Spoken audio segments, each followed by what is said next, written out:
Astaghfirullah. Bismillahirrahmanirrahim. Assalamualaikum warahmatullahi wabarakatuh. Bihamdillahi wassalatu wassalamu ala rasulillah wa ala alihi wa sahbihi wa mawalah wa la hawla wa la quwata illa billahi wa ba'du. Alhamdulillah, di malam hari ini kembali kita bisa bermajlis ilmu di Masjid Pesantren Tahfidz Al-Quran dan Bahasa Arab Jabal Uhud. Salawat serta salam marilah kita hadiahkan kepada Nabi kita, Nabi Muhammad sallallahu alaihi wa ala alihi wasallam. Tema pada malam hari ini adalah keajaiban sedekah di tengah pandemik virus corona di bulan Ramadan. Ma'asyiral muslimin yang dimuliakan Allah Subhanahu wa taala. Nabi sallallahu alaihi wasallam pernah memuji kabilah Asy'ariyun. Kita tahu kabilah Asy'ariyun. Di zaman Nabi ada sahabat namanya Abu Musa Al-Asy'ari. Dan Asy'ari ini kabilah yang ada di Yaman. Al-Asy'ariyun. Nabi SAW sangat hafal dengan kabilah Asy'ariyun dibandingkan kabilah-kabilah yang lainnya. Karena Allah Subhanahu wa taala mengangkat kabilah ini. Pertama, karena suara Al-Quran mereka sangat indah. Walaupun kabilah Asy'ariyun itu dikumpulkan dalam pasukan di mana saja mereka duduk, sekalipun di malam hari, Rasul tahu di sini letak kabilah Asy'ariyun. Kenapa? Karena kebiasaan mereka kalau malam selalu qiyamul lail dan mengeraskan bacaan Quran yang sangat indah. Makanya Nabi SAW memuji Abu Musa Al-Asy'ari dengan mengatakan bahwa suaramu sangat indah seperti mizmar min ali Daud. Yang kedua, kelebihan kabilah Asy'ariyun ini, apabila terjadi paceklik yang berkepanjangan, idza armalu aw asabatul qahth, jadi kalau seandainya terjadi paceklik berkepanjangan, maka kebiasaan orang-orang Asy'ariyun itu, maka satu kabilah akan mengumpulkan satu makanan di satu tempat. Jadi orang-orang kaya mereka akan mengeluarkan harta-harta mereka, kemudian diletakkan di satu lumbung, kemudian dibagi secara rata kepada seluruh kabilah. Disitulah Nabi SAW mengatakan, ni'mal kaum Asy'ariyun, sebaik-baik kaum adalah Asy'ariyun. Kanu idza asabathul qahtu jama'u amwalahum fi makanin wahid. Apabila mereka mengalami paceklik hebat, musibah yang menimpa mereka, maka mereka akan mengumpulkan hartanya kemudian diletakkan di satu tempat, faqasamu bisawiyah, maka mereka akan membagi harta itu dengan cara sama rata. Ma'asyiral muslimin yang dimuliakan Allah Azza wa Jalla, dari sinilah maka Allah Subhanahu wa taala mengangkat derajat mereka, karena mereka suka membantu dan bersedekah. Sekarang kita masuk di minggu awal atau 10 awal bulan Ramadan.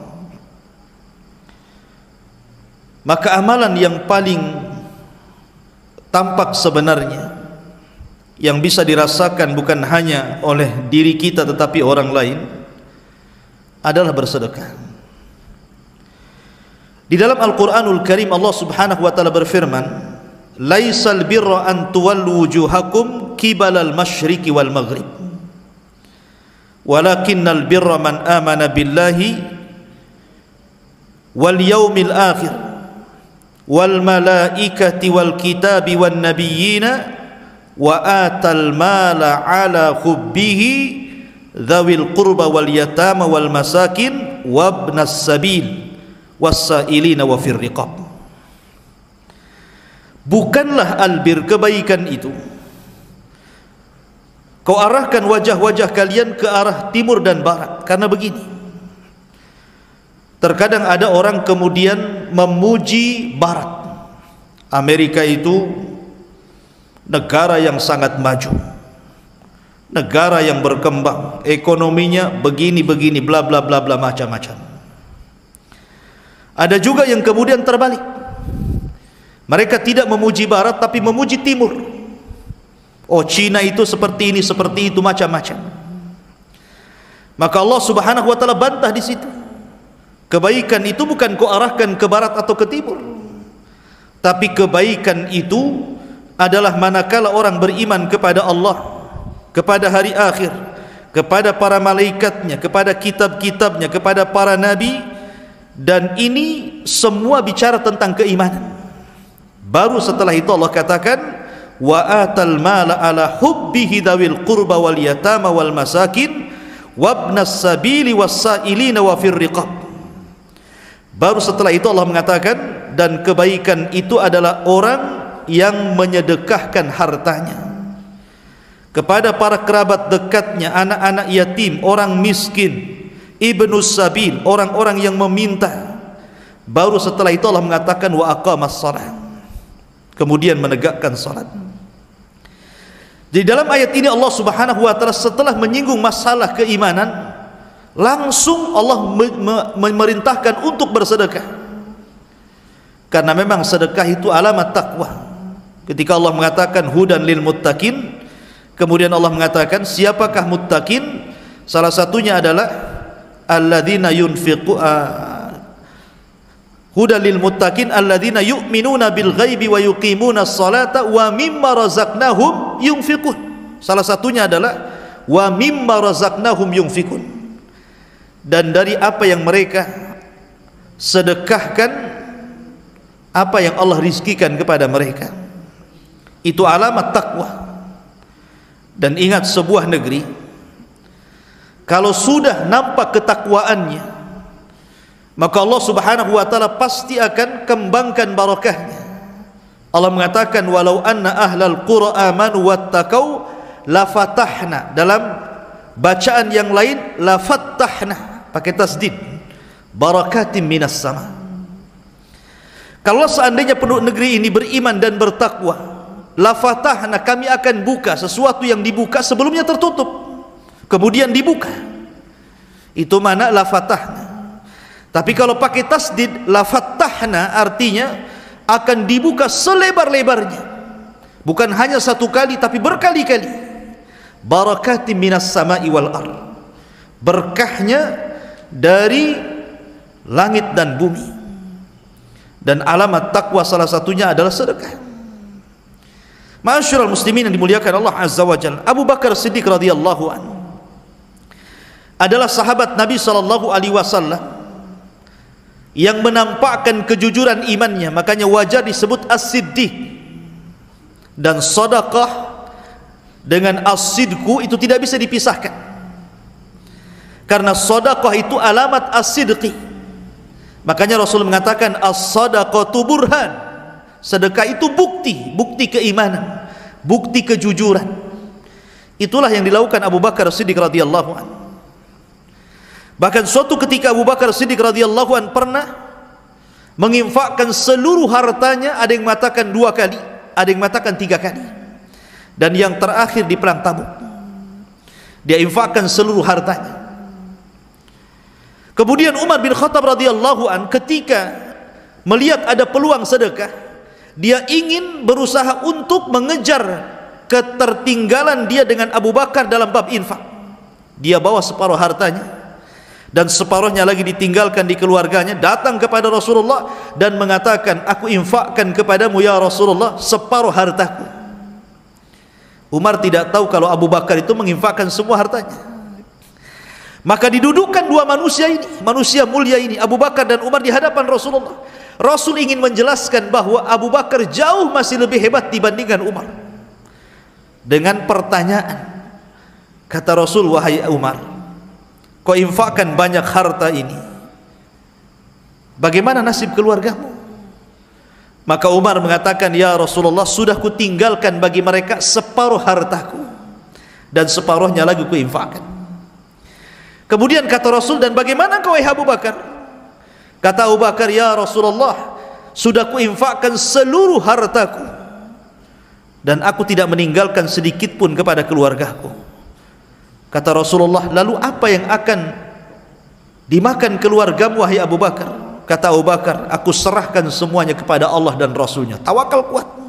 Dari situ Umar baru tahu bahwa dia tidak bisa mengejar Abu Bakar Siddiq radhiyallahu anhu. Bahkan ketika hijrah Rasul, maka Abu Bakar mendanai dan mengeluarkan seluruh hartanya. Sampai-sampai bapaknya Abu Quhafa bertanya kepada Asma dan mengatakan, ya Asma, apa yang ditinggalkan Abu Bakar untuk kita di sini? Kata Asma, tenang, abi bapakku Abu Bakar meninggalkan harta yang banyak. Diambilnya batu, dimasukkan ke dalam karung, kemudian diletakkan di hadapan Abu Quhafa dan mengatakan, inilah wahai kakek harta yang ditinggalkan Abu Bakar, semuanya emas. Abu Quhafa ini kan buta, diraba-raba disangka emas. Oh ya, dia meninggalkan emas padahal isinya kerikil. Ya. Ingin menenangkan siapa? Abu Quhafa. Begitulah yang dilakukan Asma binti Abi Bakar radhiyallahu anha. Ma'asyiral muslimin yang dimuliakan Allah azza wa jalla, maka sedekah ini sesuatu yang ajaib luar biasa, ikhwan. Saya akan contohkan satu kisah. Di zaman Bani Israel, ada seorang abid, seorang rahib, selama 70 sanatan, 70 tahun tidak pernah maksiat. Masya Allah, tidak pernah maksiat sedikit pun. Akhirnya syaitan pun datang, berusaha menguji rahib ini. Subhanallah, syaitan itu punya khutuwat, langkah-langkah. Terjerumus pula rahib ini ke dalam maksiat selama 7 hari. Jadi ibadahnya sudah 70 tahun dirusak dengan maksiat 7 hari. Setelah kemudian dia puas bermaksiat 7 hari, dia menyesal. Akhirnya dia menangis sepanjang malam. Setiap berjalan ingat maksiatnya, dia sujud kepada Allah. Dia mengatakan, Allahumma gfirli ya Rabb, ya Allah ampuni aku, ya Allah ampuni aku. Akhirnya kemudian dia pun sudah putus asa. Dia tinggalkan tempat ibadahnya, dia ambil beberapa roti untuk perjalanan safarnya.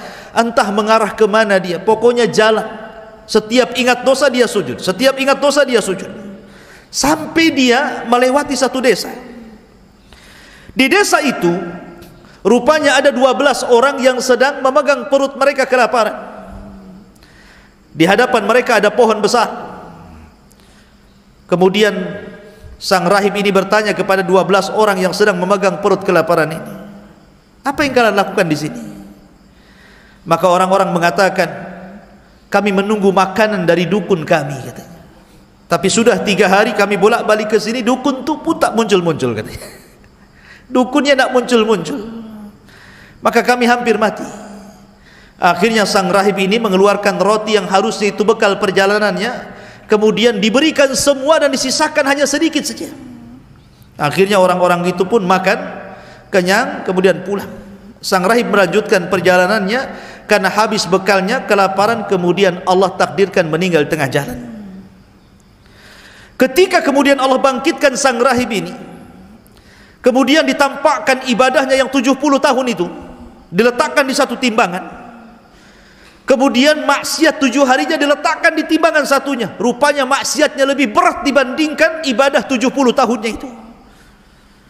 Menangislah sang rahib di hadapan Allah dan menyesal.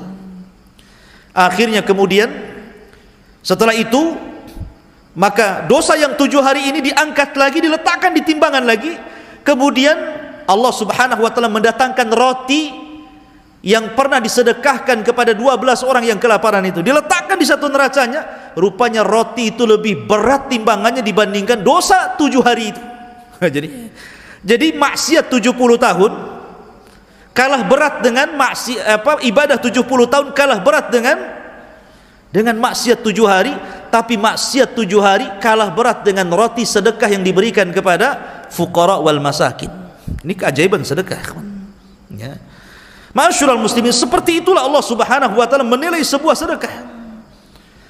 Makanya ketika dijelaskan dalam kitab Sahih Muslim, ketika ada anak muda berjalan di galengan sawah, mungkin bahasa kita ini, tiba-tiba dia melihat ke langit ada awan hitam. Di balik awan itu ada suara. Suara itu memanggil-manggil dan mengatakan, iski hadiqata fulan, iski hadiqata fulan. Hujani kebunnya si fulan, hujani kebunnya si fulan. Kagetlah orang ini, kok bisa ada awan hitam bisa bicara. Diikuti awan itu. Kemudian awan itu rupanya berdiri tepat di kebunnya si fulan, kemudian hujan sampai akhirnya selesai hujan. Anehnya airnya tidak membasahi kebun di sekitarnya, hanya kebun satu petak itu saja. Dan disebutkan dalam Sahih Muslim. Kemudian anak muda ini penasaran, kok bisa awan itu hanya menghujani satu petak itu, sementara kiri kanan depan belakang kok nggak kehujanan gitu ya. Sampai datang pemilik kebun, kemudian dia mengatakan, fulan, siapa namanya? Kata pemilik kebun, nama saya Anu si Anu, Anu bin Anu gitu ya, fulan bin fulan. Kaget dia, kenapa? Karena nama dia persis seperti yang disebut-sebut dari awan, iski hadiqata fulan, hujani kebunnya si fulan, namanya sama. Kemudian dia mengatakan, apa yang kau lakukan dengan ladangmu ini? Pemilik kebun heran dan mengatakan, kenapa kau tanya soal ladangku? Dia mengatakan, tadi aku melihat peristiwa yang aneh diceritakan begini. Akhirnya dia mengatakan, wallahi wahai fulan, sesungguhnya setiap aku memanen dari kebun ini, ku bagi menjadi 3 bagian. Sepertiga ku berikan kepada keluargaku untuk makan, sepertiga dikembalikan ke ladang, dan sepertiganya lagi ku sedekahkan. Keajaiban sedekah, ya, luar biasa, ya. Kemudian juga kisah yang pernah saya ceritakan kepada antum ketika saya bercerita kepada antum tentang kisah biografi Imam Hakim. Imam Hakim ini punya luka di wajah, bertahun-tahun tidak sembuh. Akhirnya kemudian datang kepada Imam As-Sabuni, pemilik kitab Aqidah Ashabil Hadis. Ketika itu Imam Sabuni sedang ngaji seperti ini.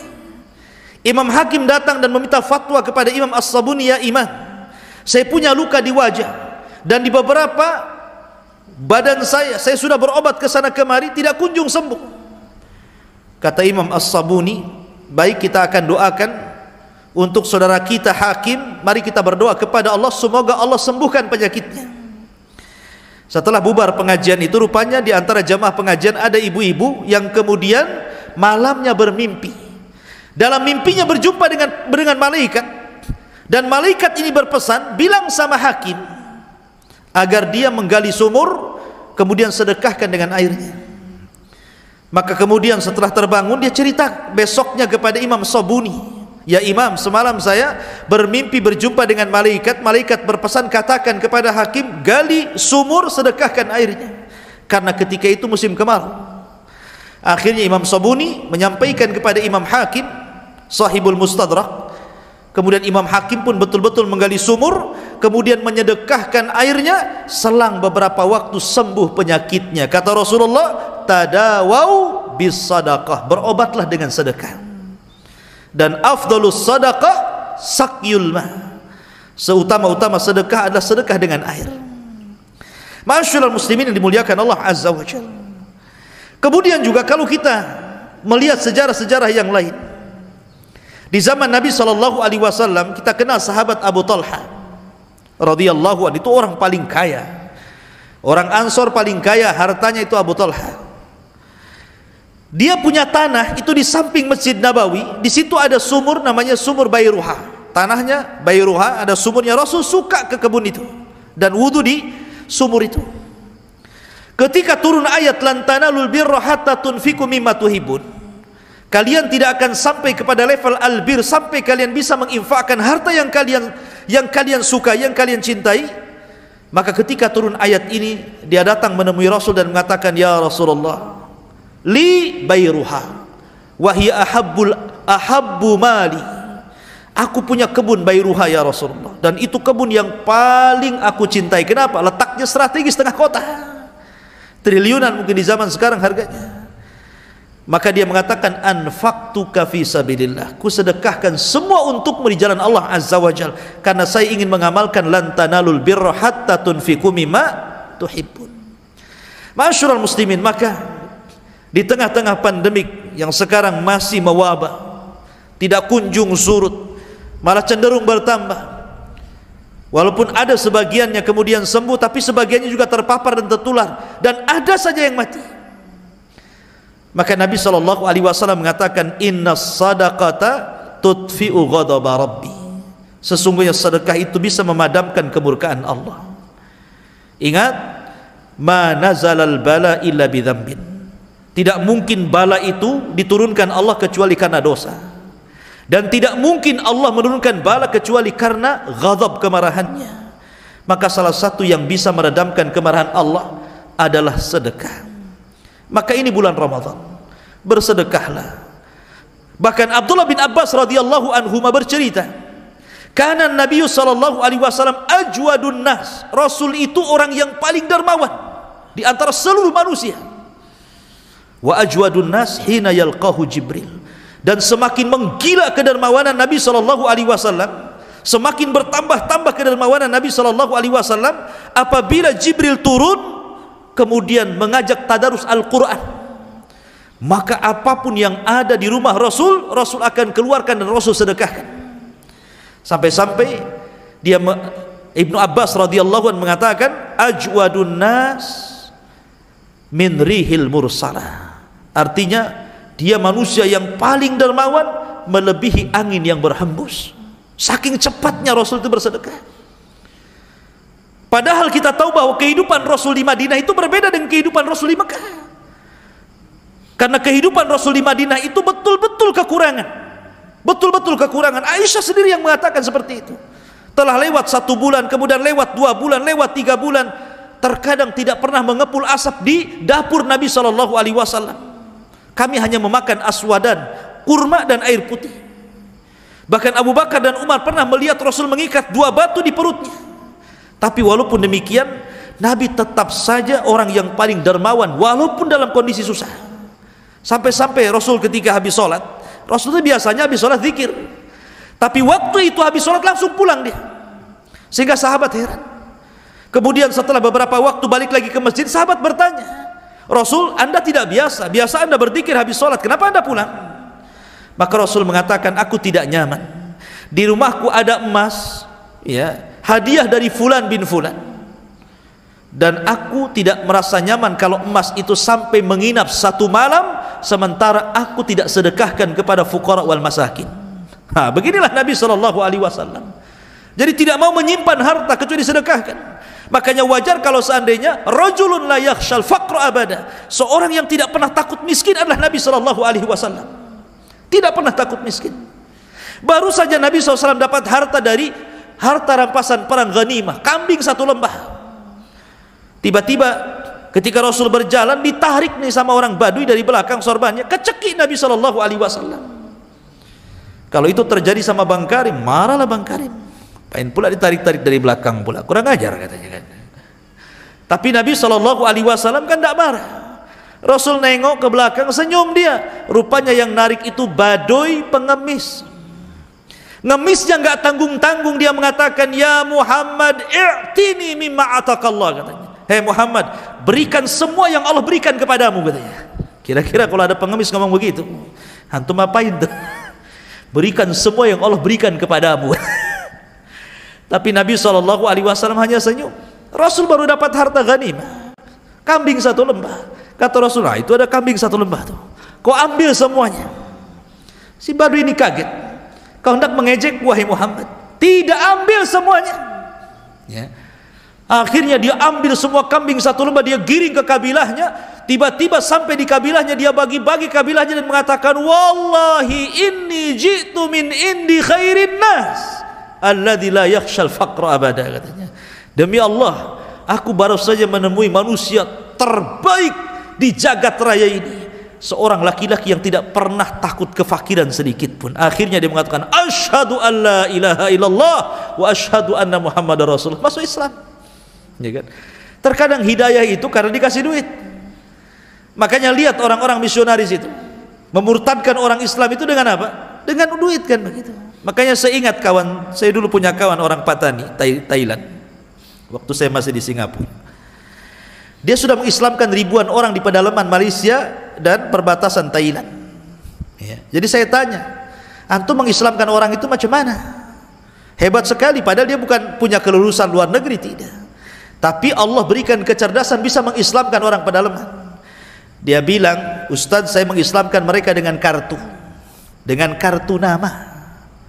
Kartu nama itu saya tulis nama saya, alamat office saya, kantor saya, kemudian di belakangnya, kalau engkau ingin selamat dunia akhirat, maka ucapkanlah asyhadu an la ilaha illallah wa asyhadu anna muhammadar rasulullah. Saya bagi-bagikan, semua masuk Islam katanya di pedalaman. Hanya itu? Ya tidak, saya letakkan di beras sama Indomie sama telur.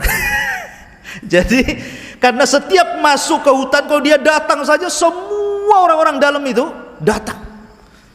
Ya, nunggu berasnya, nunggu telurnya, nunggu minyaknya, Indominya, macam-macam gitu. Jadi ya itu bukan karena kartu dia masuk Islam, karena dikasih sembako kan itu. Tapi memang begitulah kalau orang-orang kafir, alladzina yunfikuna amwalahum liyasuddu an sabilillah fasayunfikunaha tsumma takunu alaihim hasratan. Ya. Kenapa kita tidak? Orang-orang kafir berinfak untuk menutup jalan Allah. Kita pun perlu membuka jalan Allah dengan cara berinfak. Di zaman sekarang ini, ikhwatu fiddin, di zaman Covid ini, di zaman pandemik ini, orang sudah susah, PHK setiap hari ribuan. Orang susah sudah di mana-mana, menjerit orang-orang miskin. Ini kalau ada orang-orang Nasrani, orang-orang Kristenisasi ini datang kepada mereka memberikan sembako, bisa saja kemudian orang-orang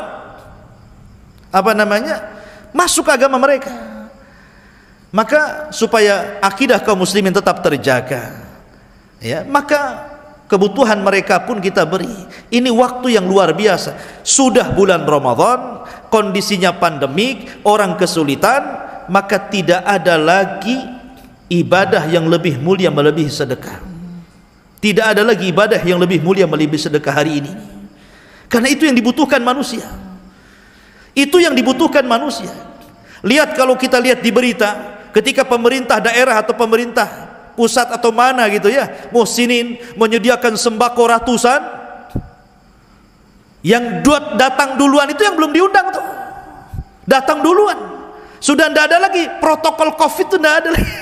Sudah ada lagi jarak semeter 2 meter, tidak ada jarak lagi, sudah berjubel-jubel di situ, nggak takut Covid lagi. Dia takutnya kalau nggak kebagian beras, itu saja.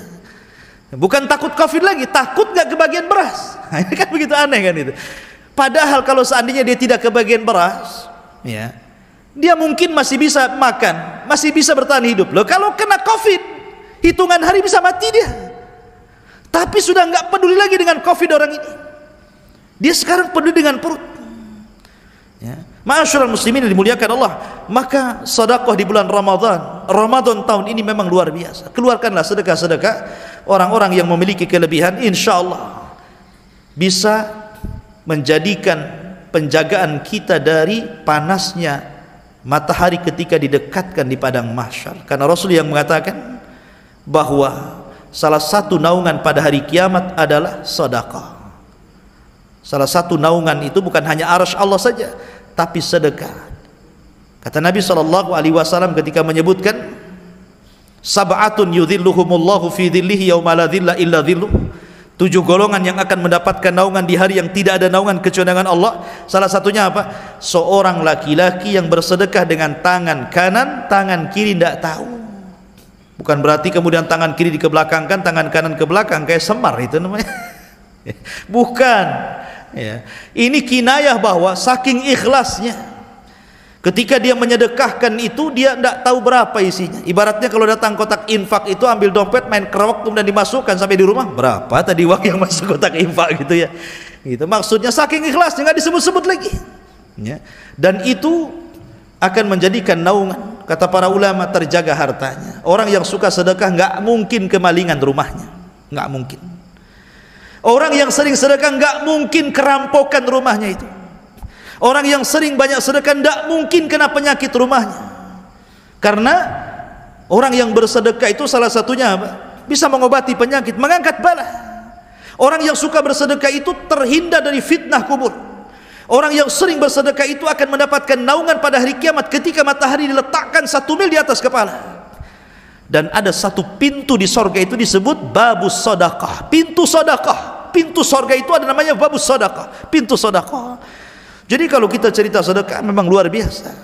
Maka ini kesempatan yang baik, ma'asyiral muslimin yang dimuliakan Allah Azza wa Jalla, tolong saudara kita yang sedang membutuhkan di tengah pandemi COVID-19 ini. Subhanakallahumma bihamdika asyhadu an la ilaha illa anta astaghfiruka wa atubu ilaik. Allahu ta'ala alam. Assalamualaikum warahmatullahi wabarakatuh.